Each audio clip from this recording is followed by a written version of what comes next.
Good morning all of you. मैं Manju Yadav VRB education पर आप सभी का हार्दिक स्वागत करती हूँ। हमारा चैप्टर चल रहा था रासायनिक अभिक्रिया, और रासायनिक अभिक्रिया में हम पढ़ रहे थे। सबसे पहले हमने पढ़ा था रासायनिक सूत्र के बारे में, फिर हमने रासायनिक सूत्र के 3 प्रकार पढ़े थे। एक तो होता है मूल अनुपाती सूत्र, एक होता है अणु सूत्र और एक होता है संरचनात्मक सूत्र। इसके बारे में हमने पिछली क्लास में पढ़ा था। और फिर हमने पढ़ा था रासायनिक अभिक्रिया के बारे में, और हम पढ़ रहे थे रासायनिक अभिक्रिया के प्रकार। और प्रकार में हमने रासायनिक अभिक्रिया के 4 प्रकार पढ़ लिए थे। एक तो सबसे पहले पढ़ा था संयोजन या योगात्मक अभिक्रिया, दूसरे नंबर पर पढ़ा हमने वियोजन या अपघटन अभिक्रिया, और तीसरे नंबर पर पढ़ा हमने विस्थापन अभिक्रिया, और चौथे नंबर पर पढ़ा हमने प्रकाश रासायनिक अभिक्रिया। और आज हम 5th नंबर पर पढ़ेंगे ऊष्माशोषी और ऊष्माक्षेपी अभिक्रिया।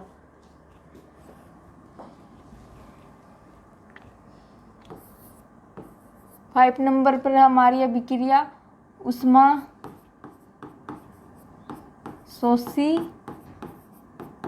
और ऊष्माक्षेपी।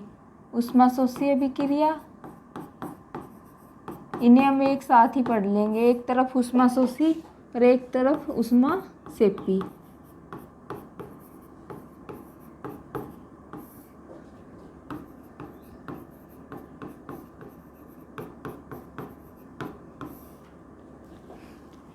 ऊष्माशोषी को कहते हैं एंडोथर्मिक रिएक्शन। एंडोथर्मिक रिएक्शन, और इसे कहते हैं एक्जोथर्मिक।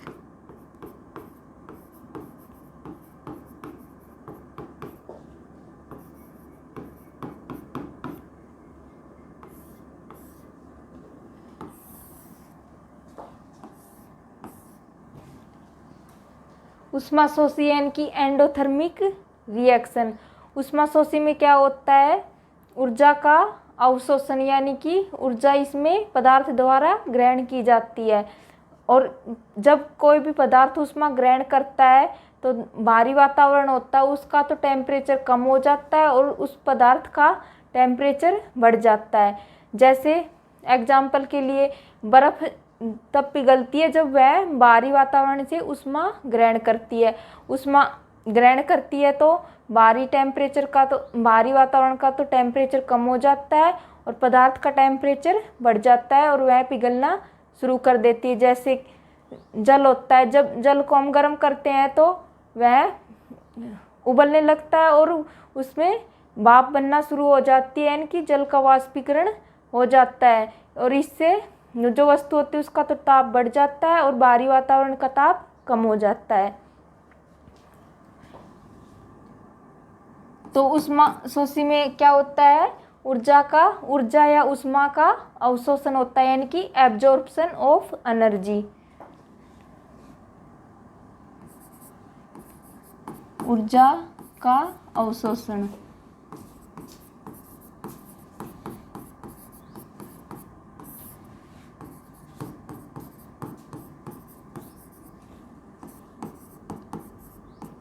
Absorption of energy.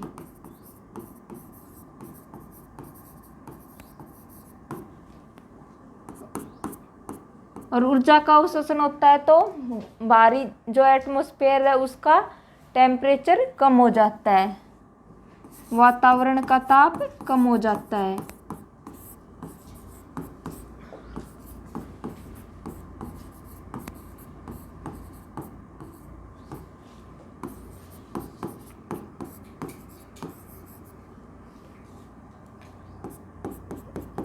इसका एग्जाम्पल है जैसे बर्फ का पिघलना।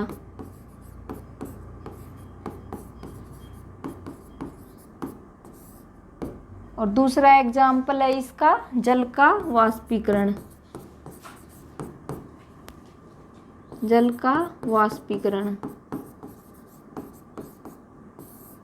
और जो ठोस लवण होते हैं वो भी इसी ऊष्माशोषी अभिक्रिया के द्वारा पिघलना शुरू करते हैं, वो भी भारी टेम्परेचर ग्रहण करते हैं और पिघलते हैं। ठोस लवणों का पिघलना। जो सॉलिड साल्ट होते हैं वो।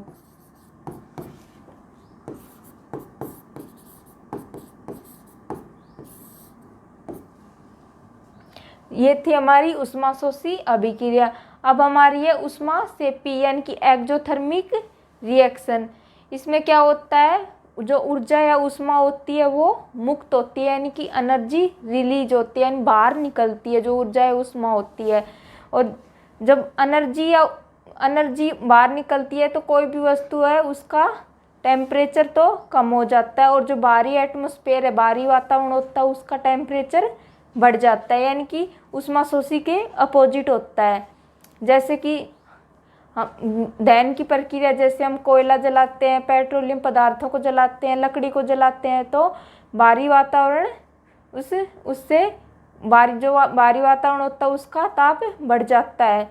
जैसे जब हम सांस लेते हैं तो ऑक्सीजन को ग्रहण करते हैं, लेकिन हम कार्बन डाइऑक्साइड को बाहर निकलते हैं, तो हमारा जो बाहरी वातावरण होता है वो कार्बन डाइऑक्साइड की वजह से उसका टेम्परेचर बढ़ जाता है। उष्माक्षेपी में लिखेंगे उष्मा या ऊर्जा का मुक्त होना।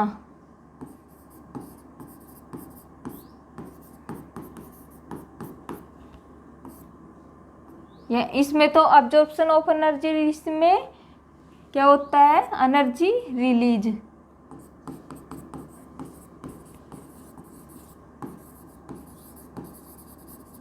इसमें जो एनर्जी होती है वो रिलीज होती है, और इससे वातावरण का ताप बढ़ जाता है।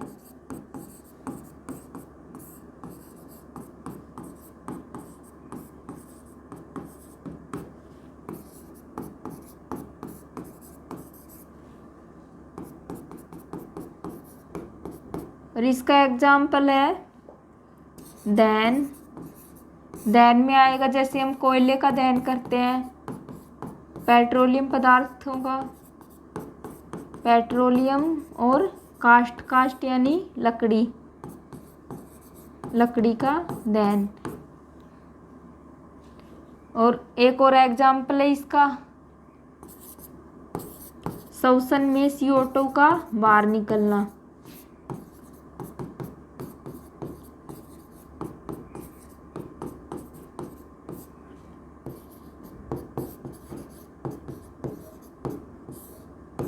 ये हमारी उष्माक्षेपी अभिक्रिया है। तो सबसे पहले हमने उष्माशोषी अभिक्रिया के बारे में पढ़ा। इसमें क्या होता है, जो ऊर्जा या उष्मा होती है उसका अवशोषण होता है, यानी कि उष्मा ग्रहण की जाती है वस्तु के द्वारा, और इससे जो वातावरण होता है उसका ताप कम हो जाता है। और इसके एग्जाम्पल है जैसे बर्फ़ का पिघलना। जो बर्फ़ है वो ऊर्जा या उष्मा पाकर ही पिघलना शुरू करती है। और जल का वाष्पीकरण, और जो ठोस लवण होते हैं, सॉलिड साल्ट होते हैं, वो भी ऊर्जा या उष्मा पाकर पिघलना शुरू करते हैं। फिर हमने पढ़ा उष्माक्षेपी अभिक्रिया यानी कि एक्जोथर्मिक रिएक्शन। इसमें क्या होती है, जो उष्मा या ऊर्जा होती है वो मुक्त होती है, यानी बाहर निकलती है। और जब उष्मा या ऊर्जा बाहर निकलती है तो वातावरण का टेम्परेचर क्या होता है, बढ़ जाता है। इसका एग्जाम्पल है दहन। कोयला, पेट्रोलियम, लकड़ी आदि पदार्थों को जलाते हैं तो जो उष्मा या ऊर्जा होती है वो बाहर निकलती है और वातावरण का ताप बढ़ जाता है। और जब हम सांस लेते हैं तो उसमें भी CO2 बाहर निकलती है और बाहरी वातावरण को गर्म कर देती है, इनकी टेम्परेचर बढ़ जाता है।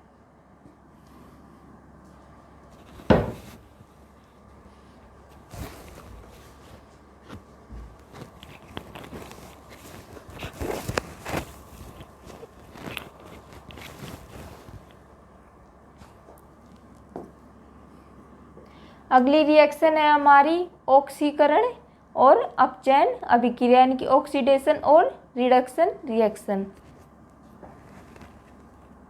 6 नंबर पर हमारी ऑक्सीकरण, इसे ऑक्सीकरण या उपचयन अभिक्रिया कहते हैं। Oxidation reaction.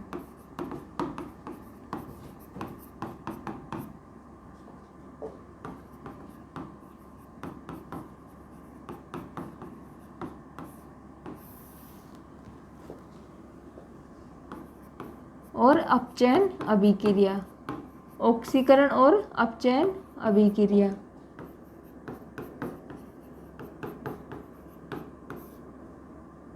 यानी कि रिडक्शन रिएक्शन, ऑक्सीडेशन और रिडक्शन। सबसे पहले हम पढ़ेंगे ऑक्सीकरण या उपचयन अभिक्रिया। इसके नाम से ही पता चल रहा है ऑक्सीकरण यानी कि कोई पदार्थ होता है उसमें जो ऑक्सीजन होता है वो जुड़ जाता है, यानी कि ऑक्सीजन की वृद्धि होती है। और ऑक्सीजन तो जुड़ती है, और लेकिन जो हाइड्रोजन होता है वो इसमें हटता है, यानी कि अलग होता है। और इसमें इस ऑक्सीकरण अभिक्रिया में जो इलेक्ट्रॉन होते हैं उनमें भी कमी आती है, यानी कि इलेक्ट्रॉनों का ह्रास होता है और या इलेक्ट्रॉनों का त्याग होता है, यानी इलेक्ट्रॉनों में कमी आती है। लेकिन जो अपचयन अभिक्रिया वो इसके अपोजिट होती है।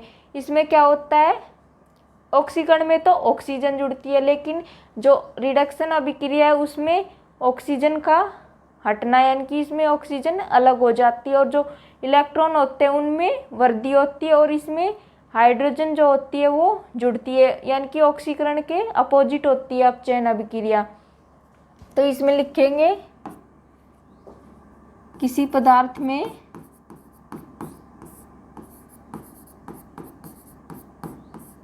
ऑक्सीजन की वृद्धि, ऑक्सीजन का जुड़ना या वृद्धि एक ही बात है।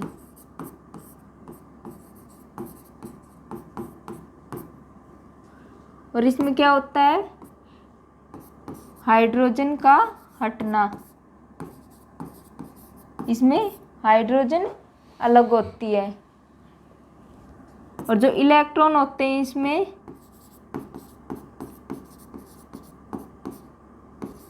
इलेक्ट्रॉनों में क्या आती है, इसमें कमी आती है, इलेक्ट्रॉन का त्याग या कमी।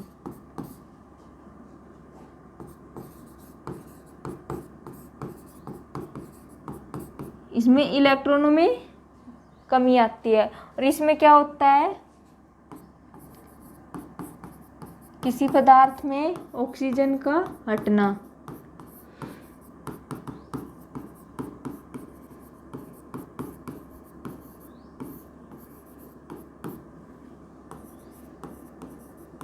इसमें ऑक्सीजन अलग होती है और हाइड्रोजन जुड़ती है, हाइड्रोजन का जुड़ना।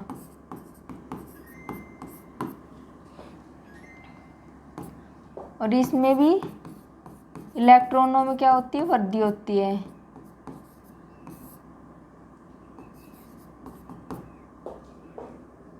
इलेक्ट्रॉन का ग्रहण या वृद्धि।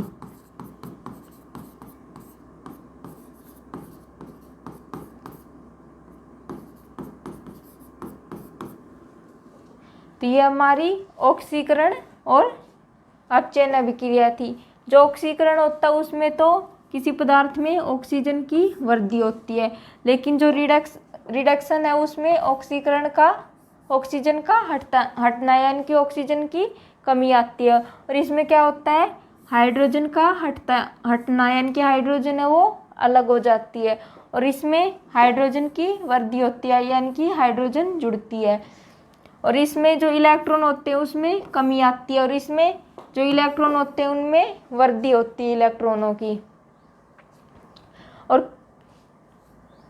किसी रिएक्शन में एक पदार्थ का तो ऑक्सीकरण होता है और एक पदार्थ का अपचयन, यानी कि ऑक्सीडेशन और रिडक्शन दोनों हो तो वह रिडॉक्स रिएक्शन कहलाती है, यानी कि ऑक्सीकरण उपचयन अभिक्रिया कहलाती है।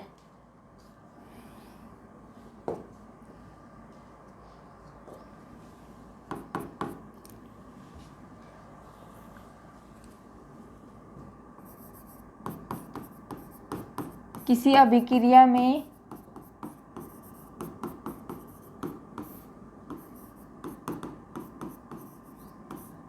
एक पदार्थ का ऑक्सीकरण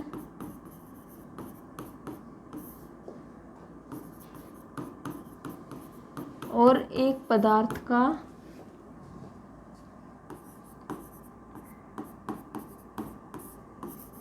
अपचयन, अपचयन यानी कि रिडक्शन।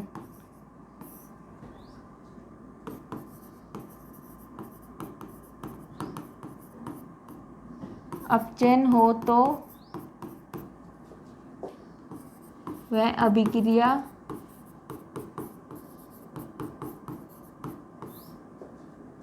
ऑक्सीकरण अपचयन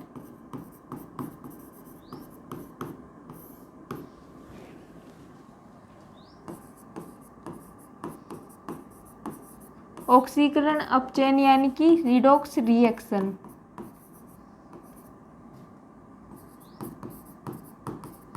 रिडॉक्स रिएक्शन कहलाती है।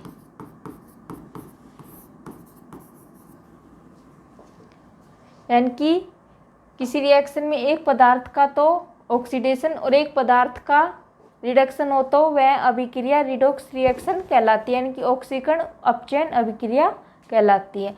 अब हम इन्हें एग्जाम्पल के द्वारा समझेंगे। सबसे पहले हम ऑक्सीडेशन का एग्जाम्पल करते हैं।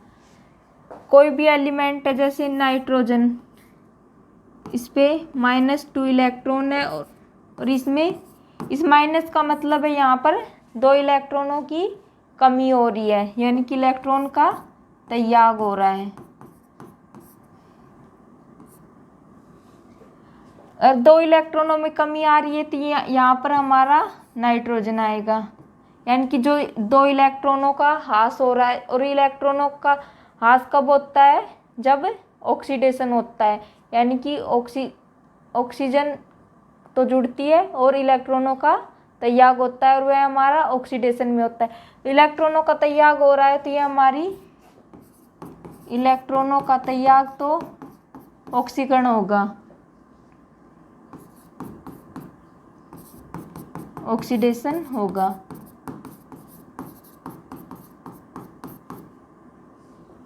तो ये हमारी ऑक्सीडेशन रिएक्शन का एग्जाम्पल है, क्योंकि यहाँ पर माइनस का मतलब है इलेक्ट्रॉनों में कमी होना।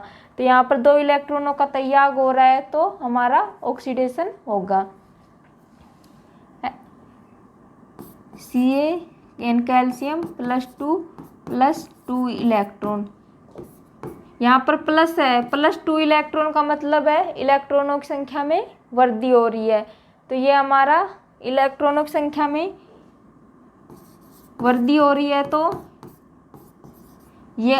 ये हमारा रिडक्शन यानी कि अपचयन का एग्जाम्पल है।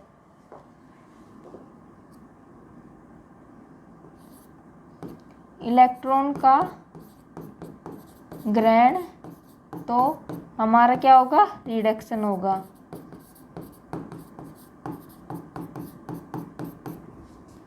यहाँ पर इलेक्ट्रॉनों का ग्रहण हो रहा है तो अपचयन यानी कि रिडक्शन होगा। एक और एग्जाम्पल करते हैं।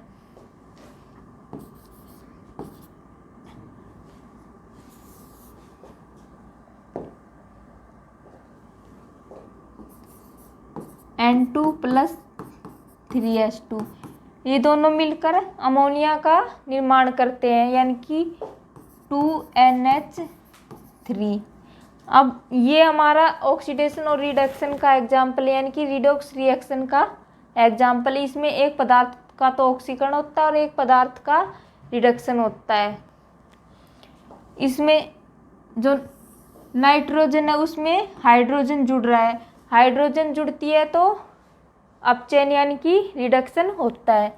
इसमें इस नाइट्रोजन में जो हाइड्रोजन जुड़ रही है तो ये अपचयन है, अपचयन यानी कि रिडक्शन। और इस 2NH3 यानी कि ये अमोनिया है और इससे क्या हो रहा है? ये हाइड्रोजन है वो अलग हो रही है, और हाइड्रोजन जब अलग होती है जब ऑक्सीडेशन होता है, तो इसमें ऑक्सीकरण हो रहा है। ऑक्सीकरण यानी कि ऑक्सीडेशन।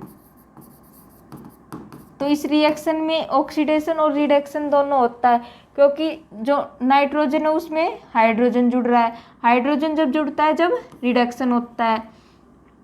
और इस अमोनिया से जो हमारा हाइड्रोजन है ये अलग हो रहा है, और हाइड्रोजन कब अलग होता है? जब ऑक्सीकरण यानी कि ऑक्सीडेशन होता है।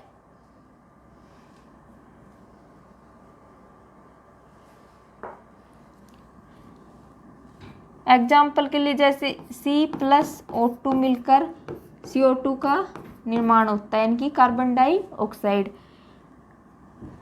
तो इसमें हमारा जो कार्बन है उसमें ऑक्सीजन की वृद्धि हो रही है यानी कि ऑक्सीजन जुड़ रही है। तो ये हमारा एग्जाम्पल है ऑक्सीकरण का। तो इसमें ऑक्सीकरण हो रहा है क्योंकि इसमें जो ऑक्सीजन है वो जुड़ रही है। और इस CO2 से क्या हो रही है? जो ऑक्सीजन है वो अलग हो रही है। तो ये हमारा है अपचयन यानी कि रिडक्शन का उदाहरण। तो इसमें ऑक्सीकरण भी होता है और अपचयन दोनों अभिक्रिया होती है, इसलिए ये दोनों रिडॉक्स रिएक्शन के एग्जाम्पल है।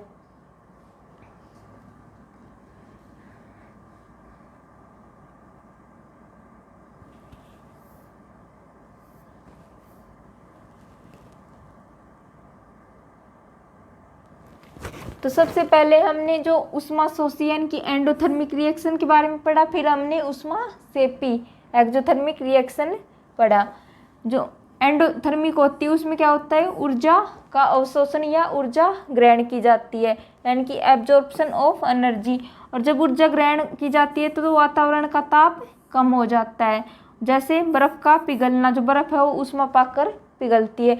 और जल का वाष्पीकरण, जल भी जब उबलता है जब वह ऊष्मा पाता है और ऊष्मा पाकर वाष्प में बदलना शुरू हो जाता है।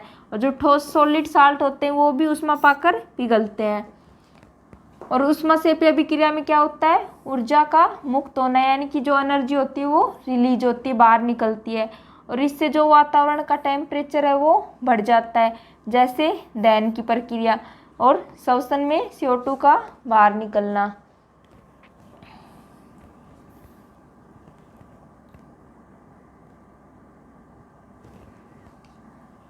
फिर हमने पढ़ा ऑक्सीकरण या उपचयन अभिक्रिया की ऑक्सीडेशन रिडक्शन और अपचयन अभिक्रिया रिडक्शन रिएक्शन। जो ऑक्सीकरण में जो ऑक्सीजन होती है उसकी वृद्धि यानी कि जो ऑक्सीजन है वो जुड़ती है। और इसमें क्या होता है? ऑक्सीजन अलग होती है यानी कि ऑक्सीजन का हटना। और इसमें जो हाइड्रोजन है वो हटती है।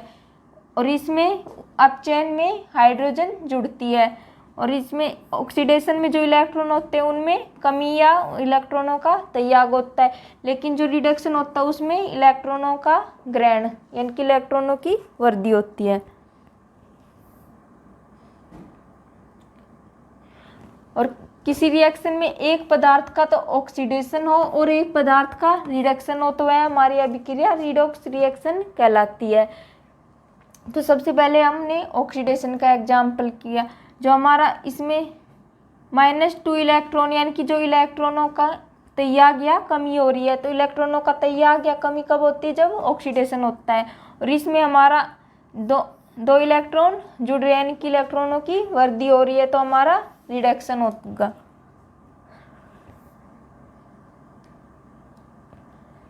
फिर हमने रिडॉक्स रिएक्शन के एग्जाम्पल पढ़े, उसमें ऑक्सीडेशन भी होता है और रिडक्शन भी होता है। तो इसमें जो नाइट्रोजन है उसमें हमारा क्या जुड़ रहा है? हाइड्रोजन जुड़ रहा है। और हाइड्रोजन जुड़ता है तो क्या होता है? रिडक्शन। और इसमें से जो हाइड्रोजन है वो क्या हो रहा है? हमारा अलग हो रहा है तो वो क्या होगा? ऑक्सीडेशन। और C+O2 यानी कि कार्बन डाइऑक्साइड का निर्माण होता है। और इसमें जो कार्बन है उसमें ऑक्सीजन जुड़ रहा है तो हमारा ऑक्सीडेशन होगा। और इसमें से CO2 में से जो ऑक्सीजन है वो बाहर निकल रही है तो ऑक्सीजन अलग हो रही है तो हमारा रिडक्शन होगा। तो ये हमारे एग्जाम्पल ऑफ रिडॉक्स रिएक्शन।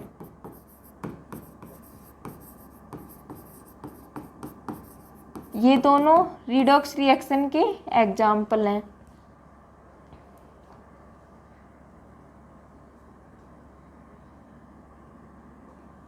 फिर हमारी एक और रिएक्शन बची है उत्क्रमणीय और अनुत्क्रमणीय यानी कि रिवर्सिबल रिएक्शन और इरिवर्सिबल रिएक्शन। उसमें हम भौतिक परिवर्तन और रासायनिक परिवर्तन के बारे में भी पढ़ेंगे।